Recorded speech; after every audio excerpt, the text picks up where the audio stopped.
Rebonjour, c'est Madame Ardin pour la classe de français. Cet après-midi, nous allons travailler sur le nouveau son de la semaine.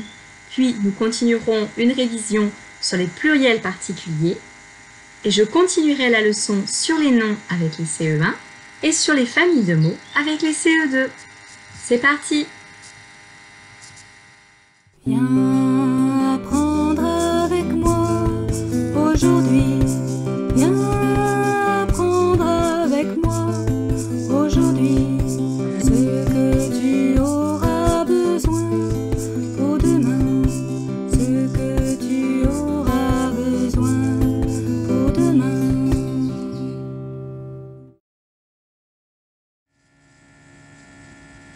Je vais commencer par vous lire ce texte. Un soir, Arthur adressa une lettre à son ami de Bretagne. Il avait envie de le revoir. Il ajouta un billet de train dans l'enveloppe et attendit sa réponse. Elle arriva quelques jours plus tard. Jean-Baptiste viendrait pour les prochaines vacances. La Bretagne, c'est une région française. Vous voyez que dans ce texte, j'ai surligné certains mots en couleur. Pour le moment, nous n'allons pas nous occuper de savoir si c'est jaune ou si c'est vert. Nous allons regarder tous les mots qui sont en couleur. Ils ont un point commun. Lequel? Pause. Tous ces mots commencent par une majuscule. Regardez bien de nouveau les mots si vous n'aviez pas trouvé la réponse. Vous allez voir que tous les mots en couleur commencent par une majuscule. Les autres mots du texte sont écrits entièrement en minuscules. Nous allons maintenant nous intéresser aux mots en jaune. Les mots en jaune commencent par une majuscule, mais tous pour la même raison. Pourquoi? Qu'ont en commun tous les mots en jaune? Pourquoi ont-ils une majuscule? Pause. Les mots en jaune commencent par une majuscule parce qu'ils sont au début d'une phrase. Regardez bien le mot « un » est au début de la première phrase, « il » de la deuxième, « il » de la troisième et « elle » de la quatrième. Il y a 4 phrases dans ce texte. Alors maintenant, pourquoi y a-t-il des majuscules aux mots en vert? Cela a un rapport avec la leçon d'hier. Pause. Les mots en vert commencent par une majuscule parce que ce sont des noms propres. Nous l'avons vu hier, il y a 2 catégories de noms, les noms propres et les noms communs. Les noms propres commencent par une majuscule. Nous avons vu que dans les noms propres, il y avait les prénoms. Effectivement, Arthur et Jean-Baptiste sont des prénoms. La Bretagne est une région. Elle prendra donc aussi une majuscule comme les noms des pays ou des continents. Souvent, les noms communs désignent une catégorie au sens large, alors que les noms propres parlent d'une personne ou d'un lieu bien particulier. Nous allons le voir ici avec cet exercice. D'un côté, j'ai les noms communs et de l'autre côté, j'ai un nom propre qui correspond à un nom commun qui est de l'autre côté. Je vais faire un exemple. Donc, ce mot se lit un fan. Un fan, c'est le petit de la biche. Et de l'autre côté, il y a le nom d'un fan célèbre. Dumbo, Milou, Ratatouille, Bambi ou Aurore. Je sais que Bambi est un fan. Je vais donc relier le fan à Bambi. On cherche maintenant un rat célèbre. Je vous laisse le trouver. Pause. Il s'agit du rat qui s'appelle Ratatouille dans le dessin animé Ratatouille. On cherche une princesse. Pause. Aurore est le prénom d'une princesse. C'est le prénom de la Belle au bois dormant. Elle s'appelle Aurore. Un éléphant. Pause. Dumbo est le nom d'un éléphant célèbre. Et enfin un chien. Pause. Si l'on ne s'est pas trompé, il n'en reste plus qu'un. Milou est le chien de Tintin. Voilà, cet exercice permet de bien voir la différence entre noms propres et noms communs. À chaque fois, on parle du même personnage, mais on ne le désigne pas de la même façon. Ici, on le désigne selon l'animal ou la personne qu'il est. Et ici, selon son prénom. Et donc, on mettra une majuscule. La classe des CE2 commence maintenant. Voici une liste de mots. Je vous laisse les lire. Pause. Ces mots vont se lire un panier, un champignon, un prunier, grognier, la montagne, la campagne. Il y a un son commun dans tous ces mots. Quel est ce son? Pause. C'est le son ñ. Ce n'est pas facile à prononcer et il a plusieurs écritures. Nous allons donc essayer de les repérer. Qu'est-ce qui fait ñ dans le mot panier? Pause.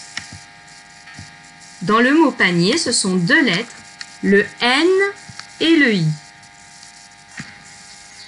Je cherche maintenant dans le mot champignon. Pause. Dans le mot champignon, il n'y a pas de I. C'est l'association des deux lettres G et N qui va faire le son ñ. Un prunier. Pause. De nouveau, nous retrouvons le N et le I. Grognier. Pause. G et N. La montagne. Pause. G et N également. Et enfin, la campagne. Pause. Ce sera également G et N pour le mot campagne. Voilà comment on peut écrire le son ñ de deux façons différentes. Parmi tous ces groupes de mots, il n'y a que des groupes nominaux, c'est-à-dire des déterminants avec leur nom, sauf un qui est un verbe. Pouvez-vous le trouver? Où est le verbe? Pause. Il ne fallait pas se faire avoir. Il ne fallait pas se faire avoir. Ce n'est pas parce qu'un mot se termine en ER que c'est un verbe. Un panier, il y a un déterminant devant, donc ça ne peut pas être un verbe. Le seul mot qui n'avait pas de déterminant ici, c'était le mot grognier. Et oui, c'est lui le verbe, c'est lui l'action. Tous les autres mots sont des noms. Voici l'exercice de révision sur les pluriels. Je vous rappelle que dans la plupart des cas, les noms français prennent un S au pluriel. Mais il y a des exceptions. Déjà, les noms qui se terminent en EU, AU ou EAU vont prendre un X. Et ensuite, les mots qui ont déjà un S, un X, et je vais rajouter aussi aujourd'hui un Z. S'il y a un Z, on ne mettra pas de marque du pluriel. Pour chaque mot, vous allez devoir me dire dans quelle colonne je vais le mettre. Est-ce qu'il fait son pluriel avec un S à la fin, avec un X, ou est-ce qu'il ne change pas? Et nous commençons avec le mot un champignon. Pause. J'aurai des champignons, et des champignons, ça prend un S. Je le mets donc dans la colonne pluriel en S. Deuxième mot, un feu. Pause. Un feu se termine en EU. J'aurai donc des feux X. Troisième mot, la montagne. Pause. Je vais dire les montagnes avec un S. Je vais donc le placer dans la colonne pluriel en S. Un saut. Pause. Alors, il existe plusieurs façons d'écrire un saut. J'ai choisi le saut quand on saute. Donc, le AU, il est bien là, mais il n'est pas à la fin du mot. Ce mot va donc se terminer avec un S après le T. Un amoureux. Pause. Un amoureux se termine déjà avec la lettre X. Je ne vais donc pas ajouter de marque de pluriel. Je le mets dans la colonne. Pas de changement.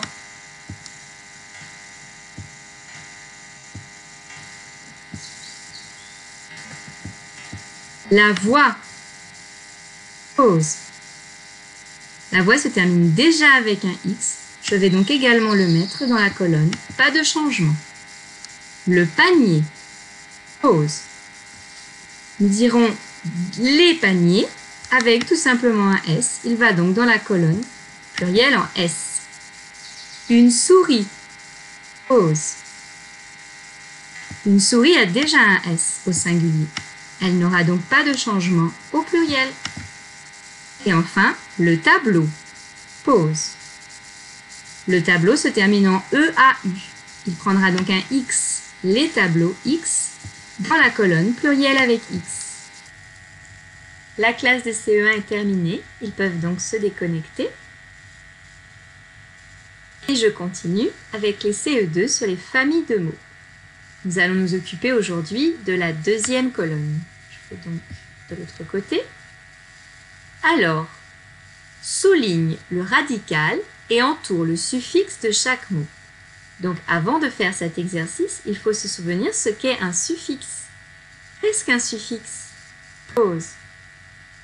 Un suffixe, ce sont quelques lettres qui sont placées à la fin d'un mot et qui peuvent être enlevées aussi normalement.